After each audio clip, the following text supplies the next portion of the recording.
Hey everyone, welcome back to Take a Pain Check. We would like to present to you Take a Pain Check's holiday special featuring Take a Pain Check ambassadors and executives. My name is Natasha. I'm the founder of Take a Pain Check. I was diagnosed with juvenile idiopathic arthritis at the age of 13. I am 19 now from Toronto, Ontario. And a fun fact about me is that I like to sing. Hi everyone, my name is Lisa and I am 23 years old. I was diagnosed with juvenile idiopathic arthritis when I was 4 years old. I'm from Toronto, Ontario, and I am the ambassador coordinator at Take a Pain Check Foundation. And a fun fact about me is I love to dance. My name is Kabir. I have juvenile idiopathic arthritis and postural orthostatic tachycardia syndrome, known as POTS. I'm 15 years old, from Johannesburg, South Africa, and I'm the webmaster on the Take a Pain Check exec team. A fun fact about me is that I'm a musician in my free time. My name is Melanie. I'm 16 years old, and I was diagnosed with juvenile idiopathic arthritis at 14.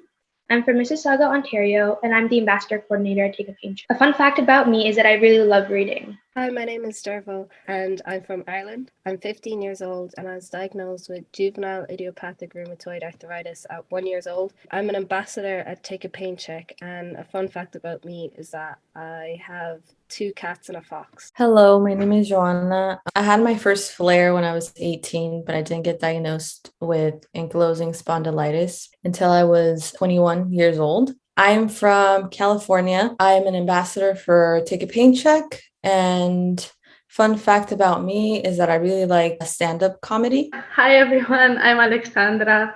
I'm 18 and I was diagnosed with juvenile idiopathic arthritis at 15. I'm from Romania and I'm an ambassador for Take a Pain Check. And a fun fact about me is that I have 3 cats and 2 dogs. Hi everyone, my name is Brianne. I'm 19 years old and I do not have a diagnosis. I'm just an ally. I'm from Toronto, Ontario, and I am the director of operations for Take a Pain Check on the executive team. And my fun fact is that my favorite color is pink. Okay, cool. Thanks everyone for introducing yourselves. Let's get started. So, what would you say are the best and worst parts of the holidays when you live with a chronic illness? For me, I would say the best parts would be getting to have some time off from school if you're in school, and just time off from work as well if you schedule that in, which I think you should, especially if you're living with a chronic illness. Some time off is great. I love catching up on reading. I love catching up on doing things that like I wouldn't have time to if I were in school. I also really love the music. I love the hot chocolate by the, cozy fire. I love giving gifts and seeing the joy on people's face when I give them a gift as well. And just, although the snow can be hard to get around in, it's beautiful to watch fall, and it's beautiful to watch just like come down. I would say the worst parts of the holiday are definitely being able to try to keep up with people, especially if you're on a trip with your family or friends, and managing your pain and being able to enjoy yourself, but also not overexert yourself. That's one really hard thing to do. And then also dealing with comments from people that may not be the best in the terms of like, oh, you're still with this, you're still, not feeling great. Why aren't you able to do certain things and whatnot? And just learning to kind of adapt to those questions and learning to answer them in a way that doesn't make you feel bad about yourself. I would say definitely like when you live in a colder climate, the weather itself can be a huge deterrence from feeling like it's a really good holiday spirit, because if your flares are acting up quite a bit and you need extra medication, you need extra whatever it may be support, that could be hard during the holidays to figure out. And then I think another best thing would be like making new traditions for yourself and your friends and your family that accommodates your illness, so that you can feel included and you don't feel like you are being excluded because of your illness. Yeah, that would definitely be my best and worst. For me, the best thing about holidays with chronic illnesses is being able to spend a lot of quality family time with people who you don't get time to do that throughout the year unless you sort of have a big holiday and you get to see sort of extended relatives. And I really enjoy that aspect.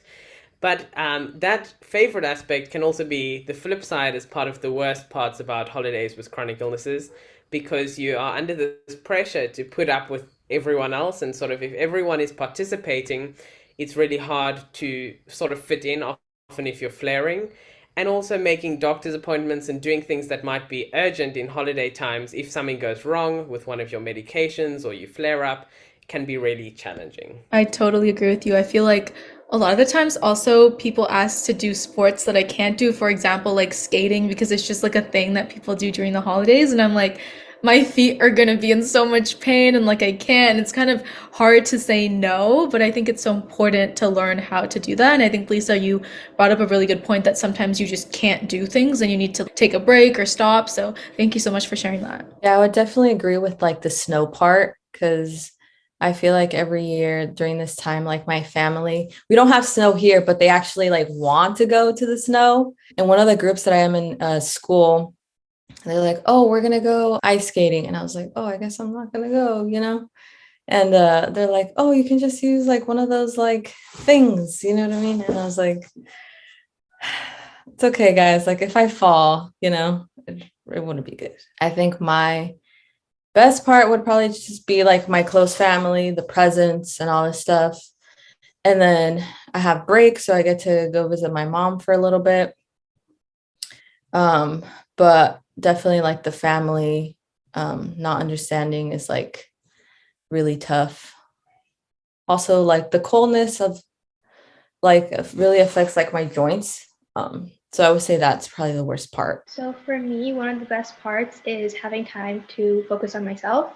So like I know at school it's really hard to make that type of time, but during the holidays I can like light a fire, sit by the fire, have a bath and all of that stuff. One of the more difficult parts is the cold. So like the snow and the weather, just first of all not good for my mood, but also my joints. So I always try to have like a blanket, heating pads. So, Dearbhail, how do you manage your energy and pain during holiday activities? I guess, well, I have a lot of time off school, so I usually spend that time like just kind of, I choose to do more relaxed activities like watching movies with like friends and family and like having hot chocolate and stuff rather than like going out and doing ice skating, because I know that if I did that, then like I could end up in pain or I'd be tired all day. So I usually just ask to go to like more relaxed things. And do you have any sort of reactions from friends and family when you do come up with alternative activities? Has anyone experienced any sort of situation where someone invited you to do something that you couldn't do, that you knew that would cause pain during the holidays, and you said no, but there was some sort of reaction that they gave where they didn't really understand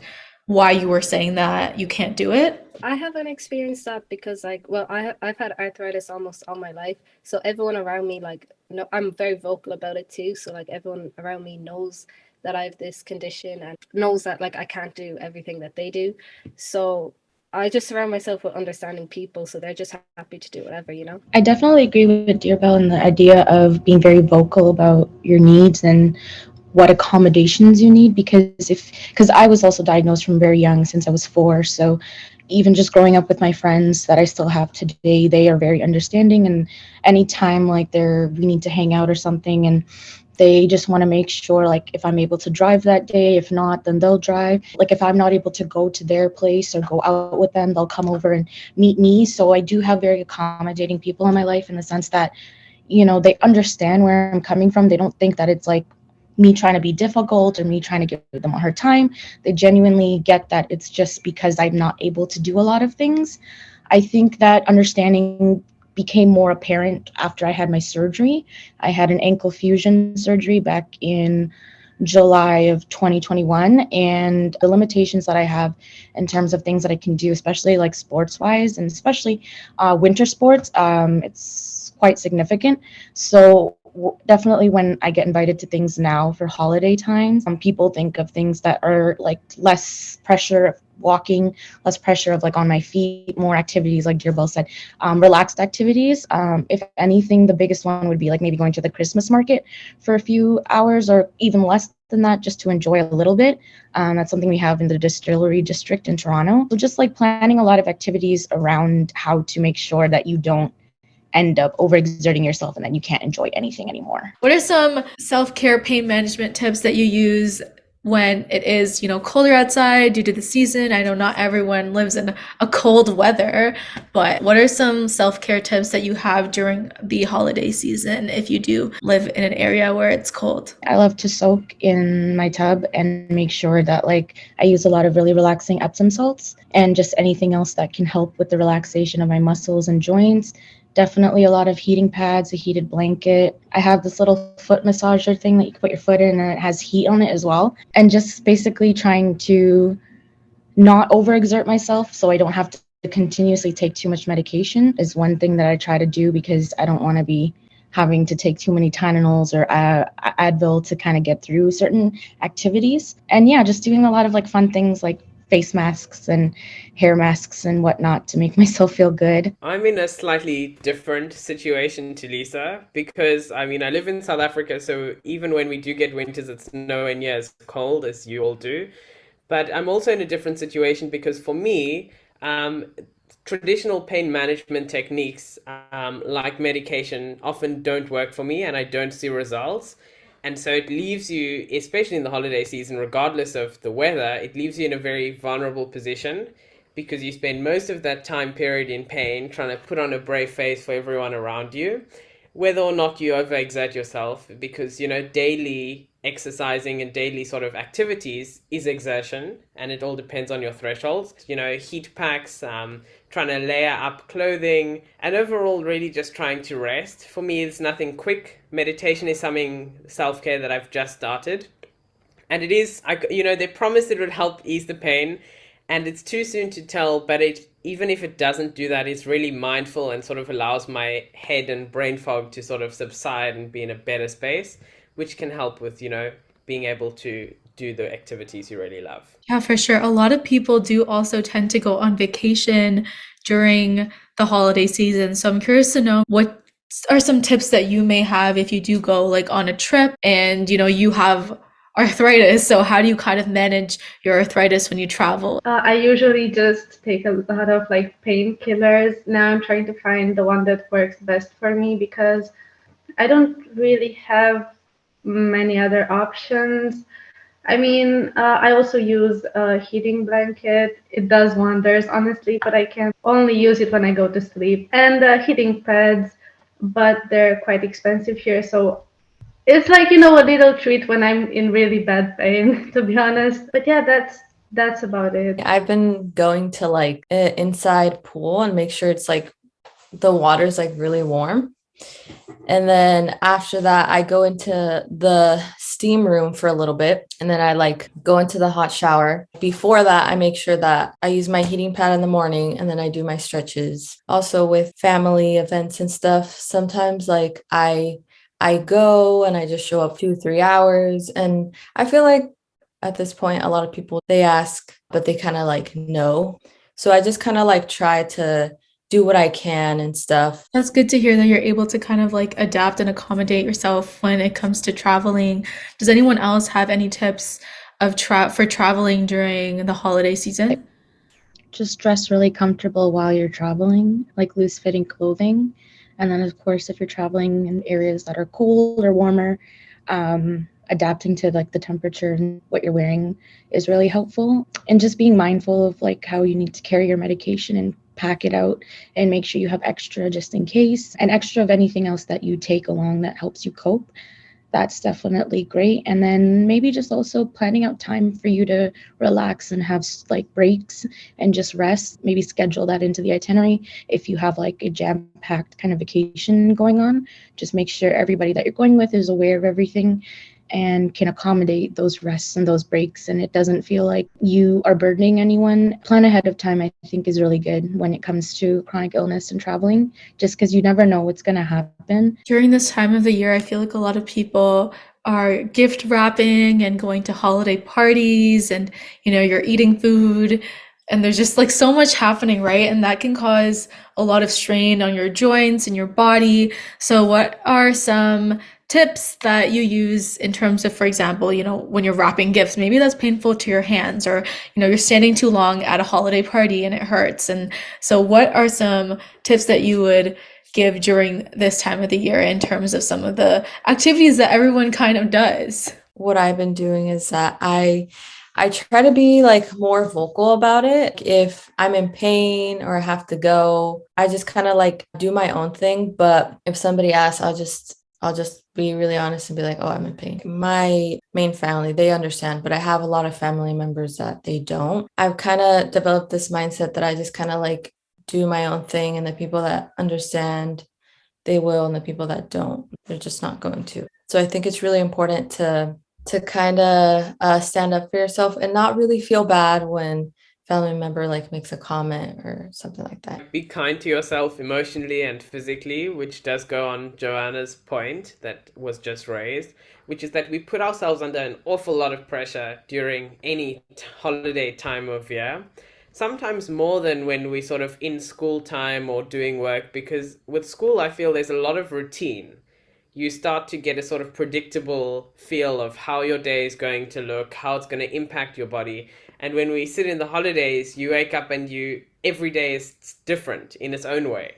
And that can sort of increase the pressure on us emotionally to try to go to all these events and be able to explain to all the unsolicited advice and sort of start the story numerous times over right from the beginning for those who may not know and are very interested to know, but also physically to be able to stand and like actually be able to cope with the demands that the holiday season is. So be kind to yourself, get lots of rest, and like really go through the self-care stuff that we just talked about. I think it's really helpful. Yeah, I agree. I feel like there's a lot of pressure during the season. Like, for example, purchasing gifts and then wrapping them. There are alternatives such as gift bags that might save you time of like wrapping it, or like even talking to your friend and being like, hey, instead of me going to the mall and like standing and it's a lot of work and I'm feeling really tired, I'd rather just spend time with you. Like, there's so many alternative ways to get around the holiday season that you can still have a good time. Also, Amazon, you can ship it to your house. There's just, you can think of so many different ways, and it doesn't have to be like super extra, because no matter what, people are so grateful. And I think that's like the best part of the season. So to add, I think it's also really helpful to reach out for help from family members and friends. Like, I know, especially when you're first diagnosed, it's hard to ask for help. But especially in the holidays, everybody's free, they can help you, and it'll really help like alleviate some of that stress. So that's what I've been starting to do, and it's been really helpful for energy levels. Amazon is like a really helpful thing. And then going back to the traveling. So my mom actually lives like out of the country. She lives in Mexico, and I like try to go visit her almost every year. Traveling is like really hard for me, but I usually call the airlines before and do like all this planning and make sure I take my mobility aid. But I think for sure planning beforehand when you're going to travel is really, really important.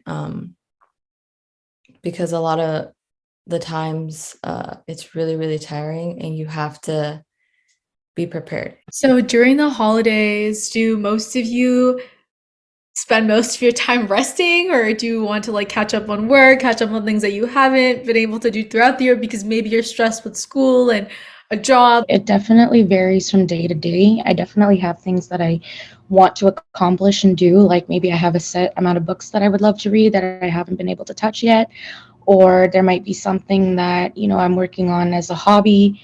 It could also be that I'm trying to get back more into the gym and do my modified workouts now that I have the time. And especially if the weather's good. If the weather's not the greatest, then that's kind of hard to do because traveling in it is horrible. And then the effects of like the cold weather on your joints. But if I'm having a great day, I'll probably try to do as much as I would like to do, not as much as I feel like I probably could, because sometimes you can push yourself to do a lot, but you'll pay for it the next day.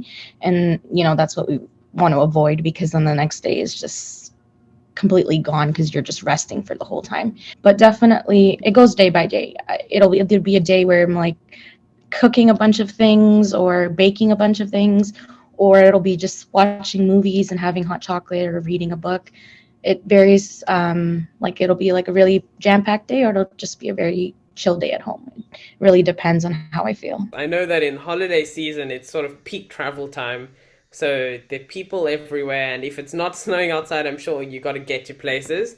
And certainly looking at public transport and those kind of things, and other perspectives, how do you feel about using something like a priority seat on a train, for example, because your joints are giving in, but it's the whole thing with an invisible disability? How do we feel with that? Because often people will, like I saw on a train that I traveled on last week, there were people who brought their bicycles on and parked it right across the priority seating. And so no one was able to use that. And in peak travel time, I know that, it's very difficult for us to do that. So how do you feel about that? Well, that makes me so frustrated because, like, it's not even just holiday time. I feel like it's also throughout the year where, like, in priority seating or, like, seats that are meant to be for disabled people, things like that, like, it's always taken up. I kind of talked about this in Anna's episode on the podcast, and we were talking about how, like, oh, most of the time, like, you don't want to go up to that person because maybe they are disabled because it might be invisible, but also no way is everyone on this, like, bus disabled, like, you know what I mean? Like, it's such a challenging, like, thing to go through. And also, I remember, like, when I was on the subway during the summer, like, I literally just stood up the whole time and I was like, okay, well, I can't do anything about it because I don't want to feel disrespectful and, like, tell someone to move because maybe they are experiencing pain. I don't really have, like, a solution to that. I think definitely just advocating for yourself and explaining, because one time when I was using my handicap parking permit in a handicap space when I was driving, when I got out of the car and I was walking to the pharmacy, the person parked next to me was like, "Oh, she can walk," and I turned around because I knew he was referencing me, and I was like, "Yes, I can walk, but you don't know about the days where I can't." And the person just, like, they kind of stopped and they were like, "Oh, you're right. I'm sorry. I shouldn't have made a comment." And I was like, "No, you shouldn't have. If you see a handicap sticker on, display, whether you believe I'm using it for myself or whatever the case may be, making a comment about it, like Natasha said, if you don't know, can make you seem very ignorant and not make you out to be the very best person." I know I just always try to make sure, like, if the car or wherever it is, for me, especially with handicap stickers, I know there are people that are selling them, like fake ones, and that pisses me off on a whole other level, because it's like, come on, it's already, like, if you really need it, just go to your doctor. It's free. It's very simple. But if you're now buying it to use it for convenience over people that are actually disabled that need it, that's pretty ridiculous. But yeah, definitely there's a fine balance between knowing whether you should speak out against something you feel like is happening that shouldn't be, and then the line of being the person attacked, even though, like, we should be able to use these things. And I know because we're young and we look like we're okay and whatever it is, and the invisible illness and all of that may be a contributing factor into people saying things. Just being able to identify that, like, disability looks different in all ranges, but also advocating for yourself if someone says something, because then you're letting them walk all over you, and that doesn't feel very good either. So I think definitely speaking up and make, like, what everyone said, like, being vocal about it definitely is a way to go, because if you just stand by and keep letting people walk all over you, you're just going to feel like crap. And then you're going to feel like even more crap on top of feeling like crap because you're chronically ill. So yeah, just be vocal, very much so. Advocate for yourself and go the extra length that you have to go, because it'll help someone else feel more confident in doing so themselves. Some countries you can apply for, like, a badge to prove that, like, you have a disability, which I'm looking into, but I'm not sure about the process. So, and some countries might not have that. So my therapist suggested that, like, you wear, like, a wristband, like, you can get them on, like, Amazon or something, that just say, like, I have an invisible disability, or I've arthritis or whatever, because I know that, because I'm 15 and I look okay, that, like, people get mad if I sat in a disability seat because they can't see it. So just having something to prove for it, obviously speaking out to if someone does say something about it. I just wanted to end off this segment with our last question, which is, what do you hope for the new year? I really hope to get closer to remission, because I'm nearing the 2.5 year mark for my diagnosis, or my symptoms rather.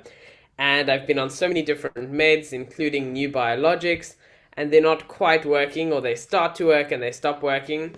But I also really want to be able to have a good relationship, a trustworthy one, with my primary rheumatologist, because I feel like it never really feels like, if I say symptoms, they might not always feel validated. Maybe they are, but it's the way it comes across to a patient. And so I want to sort of solidify that relationship and be able to be transparent and ask for new treatments and ask for improvements, to better the quality of life I have with my condition? For me, I would really love to continue strengthening the leg that I had the surgery on, just to be able to get it up to where my left, so the right leg is the right ankle is what I had my surgery on. And then I was off of my right leg for about 4 months. And the amount of muscle and tone I lost from that was significant. And you can actually, if you look at my two calves, you can see the left one is quite bigger than the right one. So I would love to be able to build that muscle back up and kind of get them in symmetry. That and just like learning how to continue walking barefoot with my new ankle would be great, because that's something I still haven't mastered completely. I still kind of trip over myself sometimes because the way that, so my ankle's kind of fused into place, so I don't have the mobility anymore. I kind of have like this much mobility and this much kind of up and down. So sometimes when I like walk too quickly and I'm trying to do the heel toe movement, it doesn't coordinate very well with my ankle, and my brain's thinking that my ankle can do it, but it cannot. So definitely learning how to adapt barefoot. With the shoes and the orthotics, I can walk pretty well. I've mastered that, but barefoot and maybe just socks on, I've been having some trouble. So I would love to be able to just relearn how to walk barefoot with my new ankle. Essentially, that's the biggest part that I've been trying, and continually doing, my strengthening exercises in the gym and everything, and going to physical therapy and just trying to get my ankle kind of to a place where I feel more comfortable with it, and I don't have to continuously think about, okay, one step after the other, so I don't end up tripping, because when I do, it's really painful. So just learn how to re-walk with my ankle. Before I share my hopes for 2023, I wanted to add that 2022 was actually like a very life-changing year for me, because I got diagnosed like late 2021 after 3.5 years of like medical gaslighting. So this was kind of like the year where I started my first biologic, where I like found my community, where I started sharing it with my friends and family, and just kind of like learning to accept my disability. But I really hope for 2023 that hopefully I can get closer to remission. I mean, my symptoms have been getting a lot better and stuff, and just continue to advocate and accept my disability. This year I've had a lot of flare-ups because I got COVID 5 times this year, and every time I get COVID, it triggers a flare-up. So I missed like almost all of school this year, and I have an important exam, so I hope that like I can start. Obviously I need to protect myself more from picking up illnesses, but I hope that I can start going to school more regularly, and like, learning how to cope with flare-ups while going to school, because I feel like sometimes I just stay at home when I could try. I think I need to just start like, learning how to adapt with like flare-ups, and like doing physio and everything my OT suggests and all that. So one of my goals would be to find a medication that works, because I've been on a lot of them so far, and they've worked for a bit and then they stopped, and it's really tough, honestly, because I don't know if I will ever find one that will work, but I sure hope that this year I will. And I also hope that I learn to speak up for myself more, because I don't usually do that. I just, brush everything off like, I'm fine. I'll just take like a painkiller or something, and I don't really like express my needs or like my problems. And the people around got used to it, so I don't think they even know what I'm going through. But I hope that this year I'll be able to talk more about that. I really want to be able to be more vocal about my accommodations, because I was diagnosed during COVID, so I didn't really have to talk to people about it that much. But this year with events and like family gatherings, I've had to talk about it more, and I haven't really been like addressing my needs, like when I'm too tired or when I can't do something. So next year I want to start making those changes. My hope for 2023 is to have medication that works for me, and to not have flares anymore, and be able to write again. So hopefully that's what happens. Today we're gonna be playing this or that.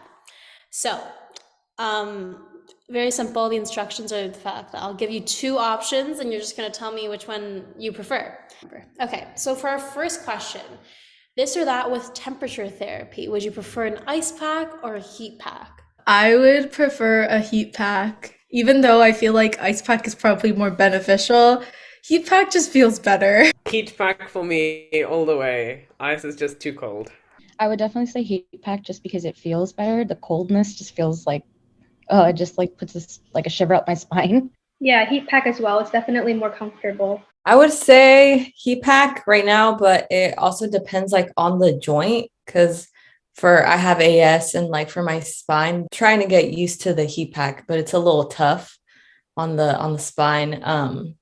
But I would say sometimes I even do both. I do ice and then I do heat. But right now I just been doing heat. Yeah, definitely heat pack. I can't take cold well, so the ice pack is a no for me. I prefer ice packs because my joints can get really hot when I'm flaring up, so I feel like the ice helps. Do you prefer morning stiffness or pain insomnia? I prefer none. Is that like an answer? No. I mean, I feel like I experience morning stiffness at the moment and like I don't like it, but I feel like if I was not able to sleep, that would be worse. So, you know what? Morning stiffness it is.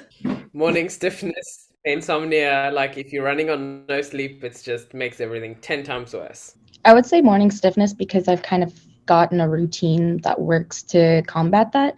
With pain insomnia, there's literally nothing but just trying to take pills or, use a heating pad or perhaps taking more medication. Yeah, if I can avoid pain insomnia, I do because I can't handle it. Like not sleeping because of pain is horrible. So definitely morning stiffness. I'll take that. Definitely morning stiffness. Like I already experience it and I cannot imagine not getting enough rest. Morning stiffness, I feel like pain insomnia is like a really bad cycle because you're in pain, but then because you don't get enough sleep, you already have like a lot more pain in the morning. Honestly, I'd say the insomnia because I can, lay down and try to use my heating pad and everything, but in the morning it's so hectic for me that if I got morning stiffness, I would simply die while trying to get ready and hurry up for school and stuff. It's just, I can't do it, honestly. I pick morning stiffness because it only kind of lasts like an hour or two for me, and I can do physio to help it, but pain insomnia like ruins the whole day for me. So the way 5 things works is that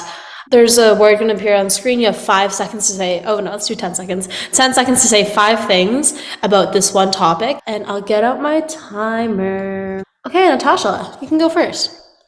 Okay, so I'll give you can see it, and then we're gonna go. Okay, I'm gonna start the timer in 3, 2, 1, go. Holidays, snow, skating, snowboarding. Oh, is this arthritis related?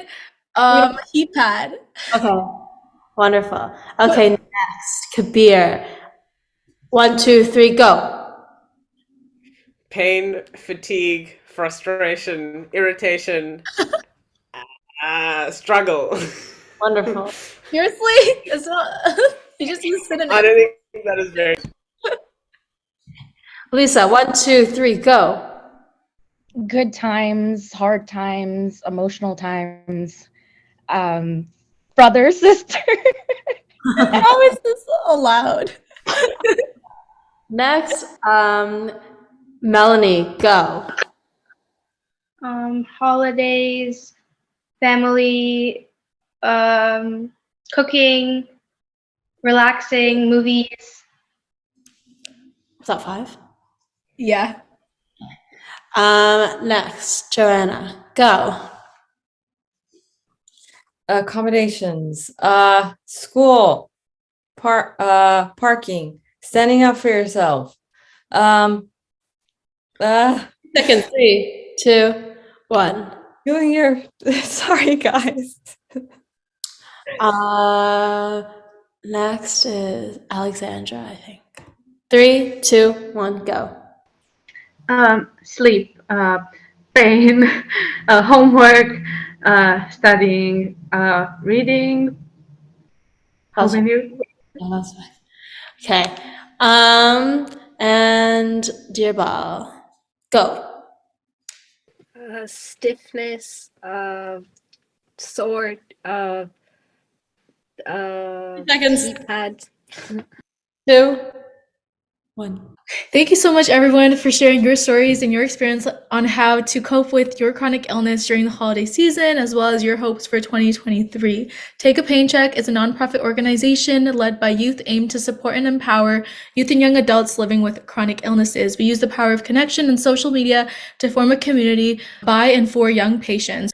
This episode is based off our Joint Chat Rheum program, which is designed as a place for youth with rheumatic diseases to interact, talk about specific aspects of their conditions with others who may have had similar experiences in the past, and play some fun chronic illness-themed games to conclude the session. It is a private, safe space that isn't recorded. Joint Chat Rooms are hosted by a new host with a new topic via Zoom every month. Follow our socials and sign up to our mailing list today to make sure that you catch the link. Happy holidays!